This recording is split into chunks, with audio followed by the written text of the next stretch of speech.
Hey, everybody. Welcome to the Dallas Daily Show. So excited. Meg is here in studio with me at the Neighborhood Loan Studio this whole week, and we're having some fun conversations. So today's topic is the in-between. All right, let's get into it. All right, folks, you've listened to her now 3 days in a row. You know her. You love her. She's awesome. I love her. Probably more than you do. I hope. My wife, this is Meg, or as I like to call her, Lou. Shout out to H2. All right, talk to us, babe. This one's called The In-Between. The In-Between, yeah. It was President's Day, so this, I guess, would have been back in February when it was also cold and miserable outside. So just to set a little framework there, it was cold and miserable, and it was President's Day. The kids were home from school, but I still had a few work deliverables that just had to be done on this particular day. But the kids are home from school. And I also wanted to give them some time and attention and focus and, maybe make it a fun day and not just a clean your rooms kind of President's Day, And I found myself all day long getting stuck in this in-between because I didn't have my full focus in my work world and I didn't have my full focus in my kids world. This is huge. So nothing ended up getting done. And at the end of the day, I was just miserable. I was beating myself up because I'm like, well, I didn't get the work things done that I said I would do. And I didn't engage with my kids the way that I wanted to because I couldn't just pick a lane. Yeah. And so just kind of evaluating at the end of the day, I was like, boy, Meg, okay, let's speak to yourself a little more kindly here. You tried, it was a valiant effort that you really wanted to try and move two big things down the field. Yeah. But it's kind of that old adage of if you're focusing on two targets, you're going to miss them both, right? I believe the old adage is the man who chases two rabbits catches neither. Is that right? I think that's the actual story. Oh my gosh, I wouldn't be surprised if we looked it up and you're right. But I feel like it's something about targets if you shoot an arrow. Well, no, I talk about targets all the time. I'm like, if you're trying to not hit the old version of you, quit aiming. Quit trying to not hit that target. Instead, aim at future you where you want to go. But I believe, and it's the adage is about rabbits. Confucius or one of those guys is like, man who chased two rabbits. Yeah. Taylor, can you want to fact check that? Yeah, can you? You know what? Give it a goog.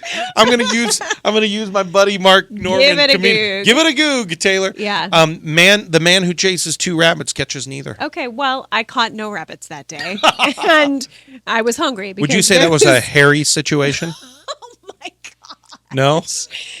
I am right. Was it Confucius or who? Plato? No, it's not Plato. No. That doesn't. It sounds Eastern. Unbelievable. Taylor's looking this up for us. Confucius? Boom, ladies and gentlemen, right here at the Dallas Daily Show. Here's what's gonna happen. You're gonna occasionally get a quote that's awesome, and I'm gonna pull it out from Confucius or Socrates or Plato. Heck, here comes one from Marcus Aurelius. Amor fati, love fate. Boom, one of the Stoic philosophers. Oh my God, this is what it's like to be married to him, you guys. He just quotes Confucius and is accurate every time. And it's not even confusing. Oh my goodness! Stop with the rabbit jokes. Okay. All right. You know what? We're hopping around too much. I can never keep up when you start doing that. Let's stop. Okay. Let's just all settle. All of a sudden I'm at the table and it's you and all the boys and everybody's doing their little jokes. Dad joke and pun. It's punishment. Yes, it's the pun jokes. Yeah, it's punishment. I really struggle with the puns, you guys. I get it. No, it's all right. We're doing okay. It's not my strength. I have other strengths, I guess. It's not You puns. have many strengths. Not puns. No, you are not punny. All right. All right. He did it again. He did it again, ladies and gentlemen. You are not punny? Okay. There it is. All right. Oh, my goodness. Okay. You're cut off. Stop. Reset. All right. Inhale. Yes. Exhale. Tricks are for kids. Yes. Okay. All right. That was a Tricks Rabbit reference. I just think the moral of this story. All right.